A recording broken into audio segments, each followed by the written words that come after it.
ಸಿನಿಮಾದಿಂದ ಕೊನೆ ಸಿನಿಮಾ ತನಕ ನೀವು ನೋಡಿದೆ ಹೆಚ್ಚು. ಹೌದು.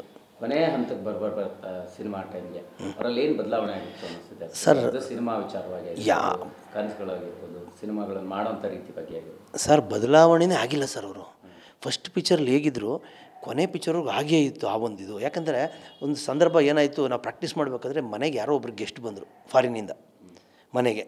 ನಾವು ಪ್ರಾಕ್ಟೀಸ್ ಮಾಡಬೇಕಾದ್ರೆ ಹುಡುಗ ಹಣ ಹಿಂಗೆ ಬಂದಿದ್ದಾರೆ ಅಂತ. ಸರಿ ಗೇಟ್ ತೆಗೆದ ತಕ್ಷಣ ಅವ್ರು ಬಂದರು. ಅವ್ರ ಫ್ರೆಂಡೇ, ಅವರು ಬೆಂಗಳೂರು ಇಲ್ಲಿಯವರೇ, ಅಲ್ಲಿ ಬೇರೆ ಹೊರಗಡೆ ಸೆಟ್ಲ್ ಆಗಿದ್ದರು. ಅವ್ರು ಬರ್ತಾ ಇದ್ದಂಗೆ ಅವರು ನನ್ನ ಇಂಟ್ರೊಡ್ಯೂಸ್ ಮಾಡಿಸಿದ್ರು, ಅಲ್ಲೇ ಜೊತೆಲೇ ಇದ್ನಲ್ಲ, ಇವರು ವೆಂಕಟೇಶ್ ಅಂತೇಳಿ. ಇವತ್ತು ನಾನೇನಾದರೂ ಇಷ್ಟು ಸಣ್ಣಾಗಿ ಒಂದು ಪವರ್ ಸ್ಟಾರ್ ಅಂತ ಬರಬೇಕು ಅಂತಂದರೆ, ಇಷ್ಟೆಲ್ಲ ನಾನು ಕನ್ನಡ ಇಂಡಸ್ಟ್ರಿಯಲ್ಲಿ ಆ್ಯಕ್ಷನ್ ಕಲ್ತಿದ್ದು ಅಂದರೆ ನಮ್ಮ ವೆಂಕಟೇಶಿಂದನೇ, ನಮ್ಮ ಅಪ್ಪು ವೆಂಕಟೇಶಿಂದನೇ ಅಂತ ಅಂದರು. ಇದು ನಾನು ಹೇಳೋದೇನಂತಂದರೆ, ಇದು ಹೇಳೋ ಅವಶ್ಯಕತೆಯೇ ಇರಲಿಲ್ಲ ಅವರಿಗೆ. ಬೇರೆ ಹೀರೋಗಳಾಗಿದ್ದರೆ ಆ ಥರ ಇಂಟ್ರೊಡ್ಯೂಸ್ ಮಾಡಿಸ್ತಾ ಇರಲಿಲ್ಲ, ಅದು ಅವ್ರ ದೊಡ್ಡತನ. ಈಗ ಅವ್ರು ಹೇಳೋದು ನೋಡಿ, ನಾನು ಇವತ್ತೇನಾದರೂ ಪವರ್ ಸ್ಟಾರ್ ಅಂತ ಆಗಬೇಕು, ಇಷ್ಟೆಲ್ಲ ನಾನು ಆ್ಯಕ್ಷನ್ ಕಲಿತು ನಾನು ಸಣ್ಣ ಆಗಿರೋದು ಅಂತಂದರೆ ವೆಂಕಟೇಶಿಂದ, ನಮ್ಮ ಅಪ್ಪು ವೆಂಕಟೇಶಿಂದನೇ ಕಾರಣ ಅಂತ ಹೇಳಿದ್ರು ಅಂತಂದರೆ, ಅವ್ರ ಪಾಪ ಎಷ್ಟು ಇಂಥ ಒಳ್ಳೆ ಅವ್ರ ಮನಸ್ಸು ನೋಡಿ. ಸೊ ಆ ಥರ ಯಾವಾಗಲೂ ಅವ್ರು ಬದಲಾಗಿದ್ದು ಇಲ್ಲವೇ ಇಲ್ಲ ಸರ್. ಅವ್ರು ಮೊದಲನೇ ಸಿನಿಮಾದಲ್ಲಿ ಹೇಗಿದ್ದರು ಕೊನೆಯವರೆಗೂ ನಾನು ಅವ್ರು ಹಂಗೆ ಇದ್ವಿ ಸರ್. ಈಗ ನಾವು ಏನಾರು ಸಡನ್ನಾಗಿ ಆಫೀಸ್ಗೆ ಹೋಗಲಿ, ಇಲ್ಲಾಂದರೆ ಮನೆಗೆ ಹೋಗಲಿ, ಕೂರಿಸಿ ಅವ್ರ ಮನೇಲಿ ಕಾಫಿ ಟೀ ಕೊಟ್ಟು ಅಷ್ಟು ಫ್ರೆಂಡ್ ಥರ, ಆತ್ಮೀಯ ಬ್ರದರ್ ಥರ. ಯಾಕಂದ್ರೆ ಅಷ್ಟು ವರ್ಷ ಜರ್ನಿ ಹಂಗಿತ್ತು ಸರ್ ನಮ್ಮ ಅವರ ಕಾಂಬಿನೇಷನ್. ಎಲ್ಲೂ ಅವ್ರಿಗೆ ಒಂದು ಆ ಈಗೋ ಅನ್ನೋದಾಗಲಿ ಇನ್ನೊಂದಾಗಲಿ ಮಾತಲ್ಲಿ ಚೇಂಜಸ್ ಆಗಲಿ ಸರ್. ಇನ್ನೊಂದು ವಿಚಾರ ಏನಂದರೆ, ಶೂಟಿಂಗ್ ಸ್ಪಾಟಲ್ಲಾಗಲಿ ಎಲ್ಲಾಗಲಿ ಕಾಲ ಮೇಲೆ ಕಾಲು ಹಾಕೊಂಡು ಕೂತಿದ್ದು ನಾನು ಇದುವರೆಗೂ ನೋಡಿಲ್ಲ ಸರ್. ಸರ್ ಅವ್ರು ಕೂತಿದ್ರು ಯಾರು ಕೇಳ್ತಿರ್ಲಿಲ್ಲ, ಆದ್ರೂ ನಾನು ಇದುವರೆಗೂ ಆ ಥರದ್ದು ನೋಡೇ ಇಲ್ಲ ಸರ್. ಆ ಥರ ಒಬ್ಬರು ದೇವರು ಸರ್ ಅವರು. ಫೈನಲಿ ಹೇಳ್ತೀರಿ ಸರ್, ನನಗೆ ಅಪ್ಪು ಅವರೇ ಆಗಲಿ ಅಪ್ಪಾಜಿಯವರ ಒಡನಾಟನೇ ಆಗಲಿ ಸಿಕ್ಕಿದ್ದು ನನ್ನ ಭಾಗ್ಯ, ನನ್ನ ಪುಣ್ಯ, ನಮ್ಮ ತಂದೆ ತಾಯಿ ಆಶೀರ್ವಾದ, ನಮ್ಮ ಗುರು ರಾಘವೇಂದ್ರ ಸ್ವಾಮಿಗಳ ಆಶೀರ್ವಾದ ಅಂತ ಹೇಳ್ತೀನಿ. ಯಾಕೆ ಅಂತಂದರೆ ಅವರು ಒಬ್ಬರು ದೇವರ ಒಂದು ಅಂಶ ಸರ್. ಅಪ್ಪು ಅವರೇ ಆಗಲಿ ಅಪ್ಪಾಜಿಯವರೇ ಆಗಲಿ. ಯಾಕೆ ಅಂತಂದರೆ ನಾವು ಎಲ್ಲ ಥರದ್ದು ಕೃಷ್ಣನ ಪಾತ್ರ ಮಾಡಿದ್ದಾರೆ ಅಪ್ಪಾಜಿ, ರಾಮನ ಪಾತ್ರ ಮಾಡಿದ್ದಾರೆ. ಆದರೆ ದೇವರು ಅಂತ ನಮ್ಗೆ ಗೊತ್ತಿಲ್ಲ. ಈಗಲೂ ನಾವು ಕಣ್ಣು ಮುಚ್ಕೊಂಡ್ರೆ ಕೃಷ್ಣ ಅಂದರೆ ಅಪ್ಪಾಜಿಯವರೇ ಬರ್ತಾರೆ. ಇದು ಭಗವಂತ ಸೃಷ್ಟಿ ಮಾಡಿ ಅಪ್ಪಾಜಿಯವ್ರನ್ನೇ ಆಗಲಿ ಅಪ್ಪು ಅವ್ರನ್ನೇ ಆಗಲಿ ಜನಕ್ಕೆ ಒಂದು ಒಳ್ಳೆ ಮೆಸೇಜ್ ಕೊಡಿ, ದೇವರು ಹೆಂಗಿದ್ರು ಅನ್ನೋದು ತೋರಿಸೋದಕ್ಕೆ ಆ ಭಗವಂತನ ಅಂಶ ಅವ್ರು ಸೃಷ್ಟಿ ಮಾಡಿದಂಥವ್ರೆ ಅಪ್ಪಾಜಿಯವರು ಮತ್ತು ಅಪ್ಪು ಅವರು. ಅಂಥವ್ರಿಗೆ ನಾವು ಎಕ್ಸಸೈಸ್ ಮಾಡಿಸೋದಕ್ಕೆ ಭಗವಂತ ನನ್ನ ಕಳಿಸಿದ್ರೆ ನನ್ನ ಪುಣ್ಯ ಸರ್.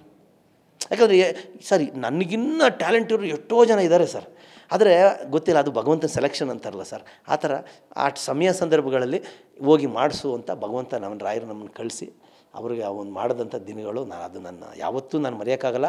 ಅದರಲ್ಲೂ ಅಪ್ಪಾಜಿಯವರ ಮನೆ ನನಗೆ ವಜ್ರೇಶ್ವರಿ ಸಂಸ್ಥೆ ನನಗೆ ಹಲವಾರು ವರ್ಷಗಳು ಆಶ್ರಯ ಕೊಟ್ಟಿದ್ದೆ. ರಾಘಣ್ಣವರೇ ಆಗಿರ್ಬೋದು, ಶಿವಣ್ಣವರೇ ಆಗಿರ್ಬೋದು, ಅಮ್ಮನೇ ಆಗಿರ್ಬೋದು, ಅಪ್ಪಾಜಿಯವರು ಅಪ್ಪು ಅವರು ನಮಗೆ ಎಷ್ಟು ಅಂತಂದರೆ ನಮಗೆ ಇದುವರೆಗೂ ಅಪ್ಪು ವೆಂಕಟೇಶ್ ಅಂತಲೇ ನೇಮ್ ಬಂದಿದೆ ಸರ್. ಸೊ ಅವ್ರ ಹೆಸರಲ್ಲೇ ಇವತ್ತು ನಾನು ಊಟ ಮಾಡ್ತಾಯಿದ್ದೀನಿ ಸರ್. ಯಾಕಂದರೆ ಅವರೇ ಸೃಷ್ಟಿ ಮಾಡೋಂಥ ಎಷ್ಟೋ ಜನ ಕೇಳಿ ಕಳಿಸಿದ್ದಾರೆ, ಹೇ ಅಪ್ಪು ವೆಂಕಟೇಶ್ ಹತ್ರ ಹೋಗ್ರಿ ಅಂತ ಅಪ್ಪುನ ಹೇಳಿ ಕಳಿಸಿದ್ದಾರೆ, ಅವರೇ ಬಂದು ನನಗೆ ಹೇಳಿದ್ದಾರೆ. ಸೊ ಇದುವರೆಗೂ ಆ ವೆಂಕಟೇಶ್ ಪಕ್ಕದಲ್ಲಿ ಅಪ್ಪು ವೆಂಕಟೇಶ್ ಅಂತಲೇ ನಾನು ನನ್ನ ಜರ್ನಿ, ನನ್ನ ಎಷ್ಟು ಇವಾಗ ಏನು ಈಗ ಅವಾಗೆಲ್ಲ ಮುಂಚೆ ಫ್ರೆಂಡ್ ಪಾತ್ರಗಳೆಲ್ಲ ಮಾಡ್ತೀವಿ ಶಿವಣ್ಣ ಜೊತೆ ಅಪ್ಪು ಜೊತೆ. ಇವತ್ತು ಒಂದು 7-8 ಸಿನಿಮಾ ನಾಯಕ ನಟನಾಗಿ ಮಾಡಿದ್ದೀನಿ, ಅದರಲ್ಲೂ ಅಪ್ಪು ವೆಂಕಟೇಶ್ ಅಂತಾನೆ. ಅವ್ರ ಆಶೀರ್ವಾದ ಬೇಕು ನನಗೆ, ಅಪ್ಪು ಅವರ ಆಶೀರ್ವಾದ ಆಗಿರ್ಬೋದು, ಅಪ್ಪಾಜಿಯವರ. ಅದಕ್ಕೆ ಅಪ್ಪು ವೆಂಕಟೇಶ್ ಅಂತ ನನ್ನ ಜೊತೆಲೇ ಬಂದುಬಿಟ್ಟಿದೆ ಸರ್. ಅದರಲ್ಲೇ ನಾನು ಇವತ್ತು ನನ್ನ ಫ್ಯಾಮಿಲಿ ಲೀಡ್ ಮಾಡ್ತಾಯಿದ್ದೀನಿ, ಮತ್ತು ನನ್ನ ಸಂಸಾರ ನಡೆಸ್ತಾ ಇದ್ದೀನಿ. ಜೊತೆಗೆ ಇವತ್ತು ಹೀರೋ ಆಗಿ ಒಂದಷ್ಟು ಮಾಡಿರ್ಬೇಕಂದ್ರೆ ಅಪ್ಪು ವೆಂಕಟೇಶಿಂದನೇ ಸರ್, ಅವರ ಆಶೀರ್ವಾದ. ಫೈನಲಿ ಅವ್ರಿಗೆ ಯಾವತ್ತಾದರೂ ಬೇರೆ ಬೇರೆ ಸಿನಿಮಾಗಳನ್ನು ಮಾಡೋಂಥ ಯೋಚನೆಯನ್ನು ಹಂಚ್ಕೊಂಡಿದ್ದು ನಿಮ್ಮ ಹತ್ರ ಮಾತಾಡಿ ನೆನಪಾಗುತ್ತಾ? ಅಂದರೆ ಪಾತ್ರಗಳನ್ನು ಮಾಡೋಂಥದ್ದು. ಹಾಂ ಸರ್, ಇದು ಒಂದು ಸಂದರ್ಭದಲ್ಲಿ ನನಗೆ ಅಪ್ಪಾಜಿಯವರು ಒಂದು ಮಾತಂದರು ಸರ್. ಬಾಹುಬಲಿ ಗೋಮಟೇಶ್ವರನ ಸಿನಿಮಾ ಇದೆಯಲ್ಲ ಸರ್, ಅದನ್ನು ಮಾಡಿಸ್ಬೇಕು ಅಪ್ಪು ಕೈಲಿನೂ ಭಾರಿ ಆಸೆ ಇತ್ತು ಅಪ್ಪಾಜಿಯವರಿಗೆ. ಸರಿ, ನಾನು ಅದರಲ್ಲಿ ನಾನು ಸಹಜವಾಗಿ ನಾನು ಎಕ್ಸಸೈಸ್ ಮಾಡಿಸ್ಬೇಕಾದ್ರೆ ಸಹಜವಾಗಿ ನಾನು ಅಪ್ಪಾಜಿಯವರು ನಾವಿಬ್ಬರು ಮಾತಾಡ್ತಾಯಿದ್ವಿ, ಅಷ್ಟು ಫ್ರೆಂಡ್ ಥರ ಇದ್ವಿ. ಎಕ್ಸಸೈಸ್ ಮಾಡಿಸ್ಬೇಕಾದ್ರೆ ಬೆಳಿಗ್ಗೆ ಹೊತ್ತು ಒಂದು ದಿವಸ ಅಪ್ಪು ಅವ್ರು ಮಾಡಿಸಿದ್ರೆ ಒಂದು ದಿವಸ ಅಪ್ಪಾಜಿಯವ್ರು ಮಾಡೋರು. ಸೊ ಇಲ್ಲಾಂದರೆ ಬೆಳಿಗ್ಗೆನೇ ಅಪ್ಪಾಜಿಯವ್ರು ಮುಗಿಸ್ಬಿಡೋರು, ಒಂದು ಅದಾದಮೇಲೆ 7:30 ಅಷ್ಟೊತ್ತಿಗೆ ಅಪ್ಪು ಅವ್ರು ಬರೋರು. ಆ ಸಂದರ್ಭದಲ್ಲಿ ನನಗೆ ಒಂದು ವಿಷಯ ನನಗೆ ಆಶ್ಚರ್ಯ ಅನ್ನಿಸ್ತು. ಆ ಆಶ್ಚರ್ಯವಾದ ವಿಚಾರ ಅಂತ, ಯಾಕಂದರೆ ಇದು ಎಲ್ಲೂ ಹೇಳಲಿಲ್ಲ ನಾನು. ನನಗೆ ಈ ಬಾಹುಬಲಿ ಈಗ ಗೋಮಟೇಶ್ವರ ಇದ್ದಾರೆ, ಆ ಥರದ್ದೊಂದು ಆ ಥರದ್ದೊಂದು ಕತೆ ತೊಗೊಂಡು ಅಪ್ಪುಗೆ ಮಾಡಬೇಕು ಅನ್ನೋ ಆಸೆ ಅಂತ ಅಂದರು.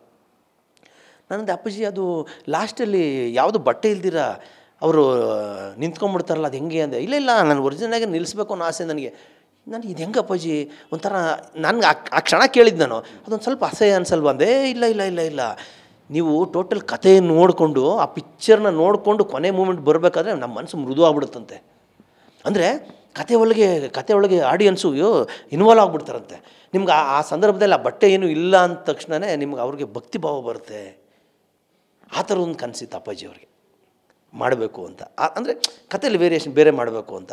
ಅದು ಎಲ್ಲಿ ಕೊನೆಗೂ ಕೈಗೂಡಲೇ ಇಲ್ಲ ಸರ್. ಅದು ಸರ್ ಫೈನಲಿ ಏನು ಹೇಳ್ತೀವಿ?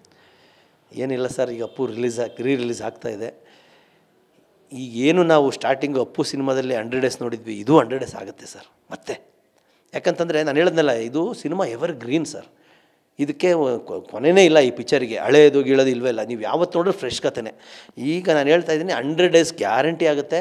ಅದೇ ಥರ ಅಭಿಮಾನಿಗಳು, ಯಾಕಂದರೆ 2000ನೇ ಇಸ್ವಿ ಅದು ರಿಲೀಸ್ ಆದ ಸಂದರ್ಭಗಳಲ್ಲಿ ಇವತ್ತು ಒಂದಷ್ಟು ಜನ ಮದುವೆಯಾಗಿ ಅವ್ರ ಮಕ್ಕಳು ಅವ್ರು ಹೇಳಿದ್ನಲ್ಲ ಸರ್, ಅವ್ರ ತಲೆಮಾರೂ ಅಷ್ಟೇ ಫ್ಯಾನ್ಗಳು, ಸಣ್ಣ ಮಕ್ಕಳು ಇವತ್ತು ಅಪ್ಪು ಅವ್ರಿಗೆ ಫ್ಯಾನ್ ಆಗಿದ್ದಾರೆ, ಎಲ್ಲ ನೋಡ್ತಾರೆ ಸರ್. ಮತ್ತೆ 100 ಡೇಸ್ ಈ ಸಿನಿಮಾ ಹಾಗೇ ಆಗುತ್ತೆ ಸರ್. ನಾನು ಥಿಯೇಟ್ರಿಗೆ ಹೋಗಿ ನೋಡ್ತೀನಿ ಸರ್.